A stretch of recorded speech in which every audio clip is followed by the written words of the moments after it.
किसी ने बड़े कमाल की बात कही है कि सुनी हुई बात पर सोच समझकर भरोसा करना चाहिए, क्योंकि कोई भी कहानी का वो भाग नहीं सुनाएगा जहां वो स्वयं गलत था। नमस्ते, मैं हूं आरजे कार्तिक। एक बड़ी छोटी सी कहानी आपको सुनाता हूं। ये कहानी एक चोर की, जिसके पिताजी भी चोर थे और जब वो अपनी अंतिम श्वास गिन रहे थे तो अपने बेटे से बोले कि बेटा, मैंने उम्र भर चोरी की और तुम भी इसी काम में लग गए हो, लेकिन एक बात ध्यान रखना, कभी भी किसी मंदिर में, धार्मिक जगह पर, आश्रम में मत जाना। गलती से भी तुम्हारे कदम वहां ना पड़े, वरना ये चोरी का धंधा भूल जाना। लड़के ने उस बात को याद रखा, वो मंत्र था। ये कहकर पिताजी ने अंतिम श्वास ले ली। चोरी पर चोरी करता रहा। एक दिन एक घर में गया, ताला तोड़ा और अलमीरा में से सामान निकालने ही वाला था कि घर वालों की आंख खुल गई। चोर चोर चोर चिल्लाए सब, बुलाने लगे सैनिकों को।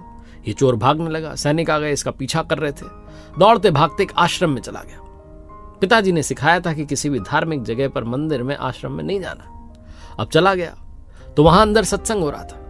इसने सोचा कि दोनों कान बंद कर लेता हूं, कोई आवाज ना आने पाए, लेकिन क्या करें, जिस काम से आप मना करने को कहते हैं अपनी इंद्रियों को, वो काम सबसे पहले होता है। तो कान में फिर भी बात पड़ती रही, आवाज जाती रही। और ये कह रहे थे वहां सत्संग में जो महात्मा जी थे कि देवी देवताओं की परछाई नहीं होती। ये बात इसने सुन ली और इसके बाद ये वहां से, आश्रम से छुप करके भागने की कोशिश कर रहा था। तभी इसे सैनिकों ने पकड़ लिया। राजा के सामने इस चोर को लाया गया। इसके पिताजी एक बात और इसे सिखाते थे कि कभी भी चोरी स्वीकार नहीं है। ये नहीं कहना कि मैंने चोरी की है, कितनी मार पड़े मानो ही मत कि मैंने चोरी की। तो वहां राजा ने पूछा कड़क आवाज में कि तुमने चोरी की? उसने कहा नहीं, मैंने कोई चोरी नहीं की। सैनिकों से कहा कि जाओ, ले जाओ इसको कारागार में। वहां ले जाया गया, पूछताछ की गई, कड़ी पूछताछ। फिर भी मानने को तैयार नहीं, बार बार यही कहता रहा मैंने चोरी नहीं की। और राजा जो था, उसके पास में जब ये फीडबैक आया कि ये तो मानने को तैयार नहीं है, तो राजा अपने मंत्रियों से सलाह करने लगा। उनके राज्य में प्रथा थी कि जब तक कोई अपना अपराध ना स्वीकार ले, उसे सजा नहीं दी जा सकती। मंत्री बड़ा बुद्धिमान था। उसने कहा एक काम करते हैं, पता करते हैं ये चोर किस भगवान को मानता है।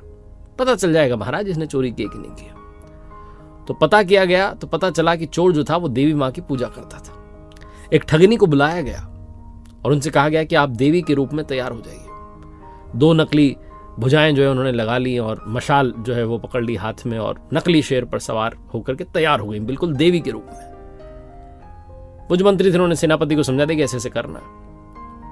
रात्रि के समय में जोर से जो है आवाज होने लगी और दरवाजे अपने आप खुलने लगे, क्योंकि पहले से इनकी जो है सेटिंग हो रखी थी, सब व्यवस्था पहले से बैठाई हुई थी।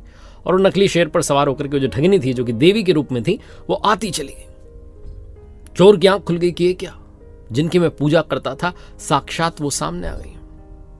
दर्शन किए और कहने लगा, हे मां, आप प्रकट हो गई, इस संकट में मुझे बचाने के लिए मैं आपको प्रणाम करता हूं। और देवी मां जो थी, जो वो ठगनी देवी के रूप में आई थी, वो पूछने लगी कि अच्छा चलो अब ये बता दो सच सच कि क्या तुमने चोरी की है। तभी वहां पर, क्योंकि मशाल का प्रकाश था, उजाला था, चोर की नजर पड़ी। उसने देखा कि इनकी तो परछाई है, और उसने उस दिन सुना था आश्रम में कि देवी देवताओं की परछाई नहीं होती। तुरंत वो समझ गया कि मेरे साथ कोई खेल हो रहा है। उसने कहा नहीं मां, अगर मैंने चोरी की होती तो आपको तो सबसे पहले पता होता, आपसे छुपाने की क्या आवश्यकता थी। इस बात को बाहर जो सैनिक खड़े हुए थे, सेनापति खड़ा हुआ था, सबने सुन लिया। वो तैयार थे, गवाही मिल जाए बस एक बार। समझ गए कि इसने चोरी नहीं की है।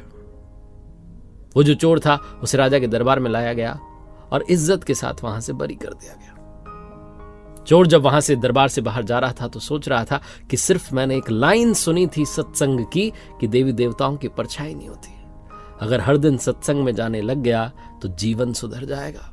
उस दिन के बाद चोरी का धंधा उसने छोड़ दिया। बहुत छोटी सी कहानी, अच्छी बातें सुनते रहेंगे, सत्संग करते रहेंगे, अच्छे लोगों की संगति में रहेंगे, तो जीवन में कर्म भी अच्छे होते चले जाएंगे।